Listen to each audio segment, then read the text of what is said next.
Good morning students. आज 11 अप्रैल का current affairs का देख लेते हैं हम। आज बेसिकली न्यूज़ है आपका आयुष्मान भारत की है, वय वंदना योजना की है, पीएम पोषण योजना है। इसके अलावा यूएस टैरिफ का चलता ही आ रहा है। तो इन पे हम कुछ पॉइंट्स पे डिस्कशन कर लेंगे। डिलिमिटेशन पे डिस्कशन कर लेंगे, जन आरोग्य योजना पे डिस्कस कर लेंगे।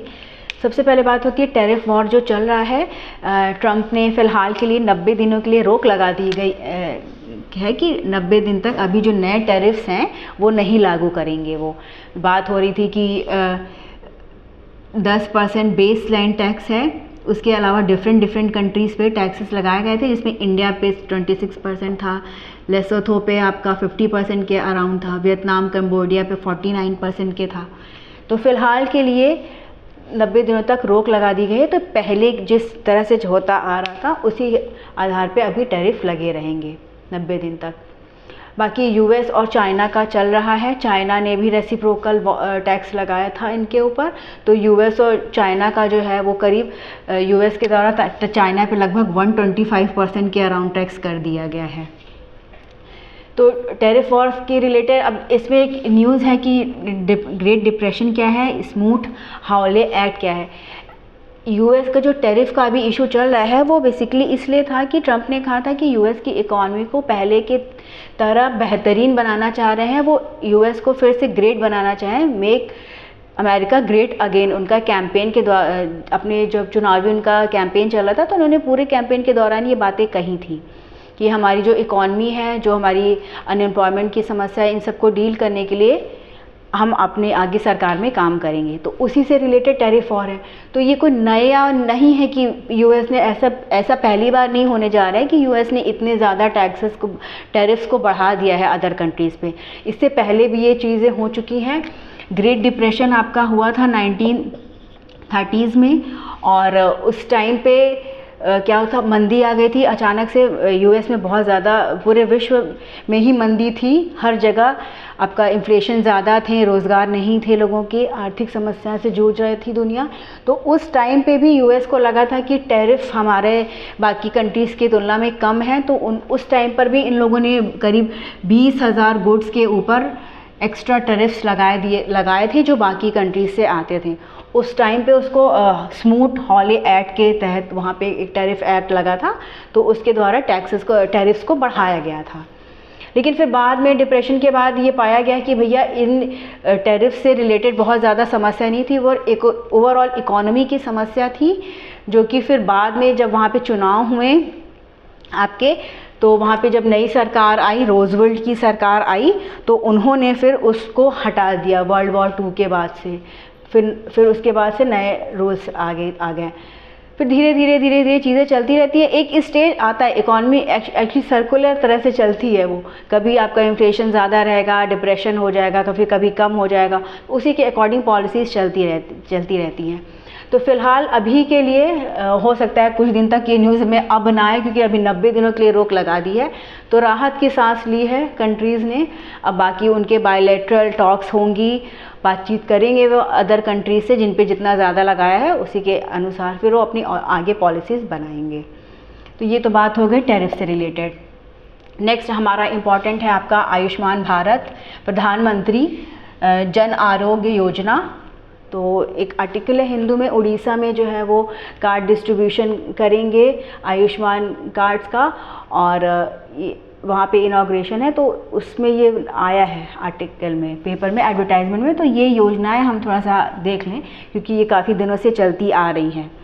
तो प्रधानमंत्री आयुष्मान भारत योजना का क्या है कि जन आरोग्य योजना, इसके तहत हम ये जो योजना है, इसके तहत बेसिकली सरकार का है कि हर व्यक्ति को इंश्योरेंस प्रोवाइड करना। 5 लाख रुपए तक का हेल्थ इंश्योरेंस प्रोवाइड करती है यह योजना, और इसमें कोई बाध्यता नहीं है, सबके लिए ये योजना है। आयुष्मान भारत की जो योजना है ये लॉन्च हुई थी, इसकी घोषणा हुई थी 15 अगस्त 2018 में, और लॉन्च हुई थी ये 23 सितंबर 2018 में रांची में लॉन्च हुई थी। तो इसमें मेन है हमारा कि 2 हैं इसमें कि मतलब एक तरह से यूनिवर्सल हेल्थ कवरेज, सभी को हेल्थ कवरेज प्रोवाइड करने के लिए है कि अगर कोई बीमार हो जाता है, किसी को कोई प्रॉब्लम हो जाती है, तो वो इस योजना का लाभ उठाकर अपना हॉस्पिटल में सेकेंडरी और टर्शियरी लेवल का इलाज करा सकता है। मतलब थोड़ा कुछ सीरियस इलनेस हो, छोटी मोटी प्रॉब्लम नहीं, बड़ी अगर समस्या हो तो उसका इलाज वो इसके तहत ले सकता है। ये कैशलेस स्कीम है और इसमें हॉस्पिटल सारे कवर करते हैं। इसमें सभी परिवारों के लिए ये है योजना, और ये दुनिया की सबसे लार्जेस्ट गवर्नमेंट फंडेड स्कीम है, ये एक हेल्थ की स्कीम। और जहाँ तक बात होती है, इसमें अभी तक करीब काफ़ी 10 करोड़ से ज़्यादा वल्नरेबल फैमिलीज़ हैं, उनको जो है वो सुविधा प्रदान की जा चुकी है इस योजना के तहत। फिर इसी में एक है आपका आयुष्मान भारत वय वंदना योजना। इसमें 70 वर्ष से अधिक आयु के लोगों के लिए ये कवरेज प्रोवाइड करता है, इंश्योरेंस कवर प्रोवाइड करता है। अब 70 वर्ष से अधिक की आयु वालों के लिए जो बेसिक समस्याएं होती हैं, जैसे कि आपका कैटरैक्ट है, मोतियाबिंद की समस्या है, कार्डियोवैस्कुलर डिजीज़ेस की समस्या है, हृदय से रिलेटेड समस्या, तो उनके इलाज के लिए भी यहाँ पे इंश्योरेंस प्रोवाइड किया जाता है। तो ये है आपका आयुष्मान भारत पीएम योजना। और फिर हम अगर बात कर लें तो एक और योजना है आज जो निकली है, पीएम पोषण योजना। उसके तहत जो है वो पैसे दिए गए हैं सरकार के द्वारा, बजट में जो घोषणा हुई थी उसमें फिर प्रोवाइड किया गया है पैसे को। तो पोषण योजना क्या है? पोषण योजना है कि इसमें ये मिनिस्ट्री ऑफ एजुकेशन का है। पहले मिड डे मील के, आप लोग सभी जानते होंगे कि मिड डे मील क्या होता है। मिड डे मील में दिन में एक बार का गर्म खाना जो है वो सरकार जो है वो देती है, ताकि जो बच्चे हैं जो वो आएँ, उनका एनरोलमेंट हो के ज़्यादा से ज़्यादा बच्चे पढ़ने आएँ प्राइमरी लेवल पे। और उनको, चूँकि हमारे यहाँ मेल न्यूट्रिशन की समस्या है, बच्चे कुपोषण का शिकार हैं, तो उसको देखते हुए ये योजना है। मिड डे मील योजना आपकी 1995 से चली आ रही है।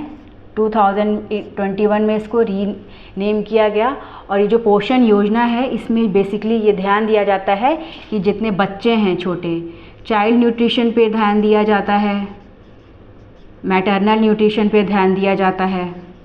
तो इससे रिलेटेड ये स्कीम है, ठीक है। और इसमें का जो हमारा उद्देश्य यही है कि ज़्यादा से ज़्यादा कवरेज प्रोवाइड की जाए, सबको एजुकेशन प्रोवाइड किया जा सके चिल्ड्रंस को, और उनको बढ़ावा दिया जाए कि आप आओ, यहाँ पे आपको खाना मिलेगा, तो खाने से रिलेटेड कोई समस्या ना रहे बच्चों के पास। और जो वेट में उनका कमी रहती है, माल न्यूट्रिशन रहता है, उसको टैकल किया जा सके गवर्नमेंट के द्वारा। तो ये 2 योजनाएं हैं, आयुष्मान भारत और पीएम पोषण योजना। इसके अलावा एक आज इम्पॉर्टेंट न्यूज़ थी मुंबई हमलों से रिलेटेड। 26/11 में जो मुंबई पे अटैक हुआ था, ताज पे और बाकी सब जगहों पे आतंकवादियों ने हमला किया था, तो उससे रिलेटेड न्यूज़ है कि तहफ़्फ़ुर हुसैन, इनका भी नाम इसमें आया था, हेडली और बाकी और सब लोगों का नाम था। तो ये यूएस में थे, यूएस में इनको गिरफ़्तार कर लिया गया था 2009 में ही, और तब से एक केस चला आ रहा था कि इनका प्रत्यर्पण किया जाए, भारत इनको भेजा जाए। तो इस पे काफ़ी सारी बातचीत हुई थी और 2018 में रास्ता क्लियर हो गया था। और अभी जब पीएम गए थे हमारे, ट्रम्प से उनकी मुलाकात थी, उनके आने के एक दिन पहले से फिर ये मान लिया गया था। फिर अब ये कल भारत आ चुके हैं। तो इस केस में अब आगे की सुनवाई होगी, इनके ऊपर केस चलेगा प्रॉपर। माना जा रहा है कि ये पाकिस्तान की सेना में ही काम करते थे, एज ए डॉक्टर आर्मी में काम करते थे, और फिर अभी लेकिन पाकिस्तान ने अपने हाथ खड़े कर लिए कि नहीं, ये हमारी कंट्री के नहीं। उन्होंने कह दिया कि ये तो कैनेडियन नागरिक हैं, इनसे हमसे मतलब नहीं है। लेकिन ये भी एक इम्पॉर्टेंट न्यूज़ है कि मतलब ये भारत अब आ गए हैं, अब यहाँ के लॉज के अनुसार इन कार्रवाई होगी और जल्द से जल्द ये कोशिश की जाएगी कि इनको सज़ा दी जा सके, क्योंकि इस अटैक में काफ़ी सारे लोग मारे गए थे, बड़ा विभत्स अटैक हुआ था। तो एक तो ये इम्पॉर्टेंट न्यूज़ है। इसके अलावा हम ये देख लें कि कल हमारे ये छूट गया था कि नवाकार वर्ल्ड डे कल सेलिब्रेट किया गया था 10 अप्रैल को। नवाकार मातृ दिवस, जैन लोगों का ये दिवस है। तो इसमें प्रधानमंत्री जी ने शिरकत की थी। फिर वहाँ उन्होंने 9 संकल्पों की बात कही है। उन्होंने कहा है कि जो जैन धर्म है वो शुरू से ही जाना जाता है अपनी हार्मनी के लिए, सौहार्द के लिए जाना जाता है। और यहाँ पे मतलब यहाँ पे लोग इकट्ठा होते हैं, अपनी अपनी बातें रखते हैं जैन धर्म से रिलेटेड जो भी चीज़ें हैं। प्रधानमंत्री जी ने कहा कि जैन धर्म जो है वो काफ़ी अच्छा धर्म है शुरू से ही, इसमें अपने स्वज्ञान के प्रति कंपैशन बहुत है, हार्मनी बहुत है। तो वहाँ पे वो गए थे तो उन्होंने कहा कि हमें 9 संकल्प ज़रूर से ज़रूर लेने चाहिए। उसमें क्या क्या संकल्प हैं? सेव वाटर, पानी बचाना चाहिए, कम से कम 1 ट्री लगाना चाहिए अपनी माता के नाम पे, स्वच्छता मिशन की बात उन्होंने कही। फिर उन्होंने वोकल फॉर लोकल की बात की, देश दर्शन की बात की, नेचुरल फार्मिंग में नेचुरल तरीक़ों को यूज़ करना, पेस्टिसाइड वगैरह को कम करना, हेल्दी लाइफ स्टाइल की बात की। उन्होंने कहा कि योगा को और खेल को बढ़ावा देने की बात की। उसके अलावा गरीबों की हेल्प करने की बात की। तो ये कल मनाया गया था, इसमें इन्होंने ये सारी बातें रखी। और इसके अलावा एक है आपका कि डोमिनिकन रिपब्लिक एक कंट्री है, तो यहाँ पे एक नाइट क्लब में एक रूफ कोलैप्स कर गई थी, तो वहाँ पे प्रॉब्लम हुई थी। तो इसका ज्योग्राफिकल स्ट्रक्चर आप देख लीजिएगा कि ये कहाँ पे सिचुएटेड है। ये कैरेबियन सी में है, नॉर्थ अटलांटिक ओशन में है। बाकी बात होती है डीलिमिटेशन की, तो डीलिमिटेशन से रिलेटेड न्यूज़ काफ़ी सारी निकल रही हैं। डीलिमिटेशन अभी फ़िलहाल जो है हमारा 1971 के सेंसस के मुताबिक जो पॉपुलेशन थी उसी के आधार पे लोकसभा और राज्यसभा की जो लोकसभा की जो सीटें हैं और जो स्टेट लेजिस्लेचर की जो सीटें हैं उनका निर्धारण किया जाता है।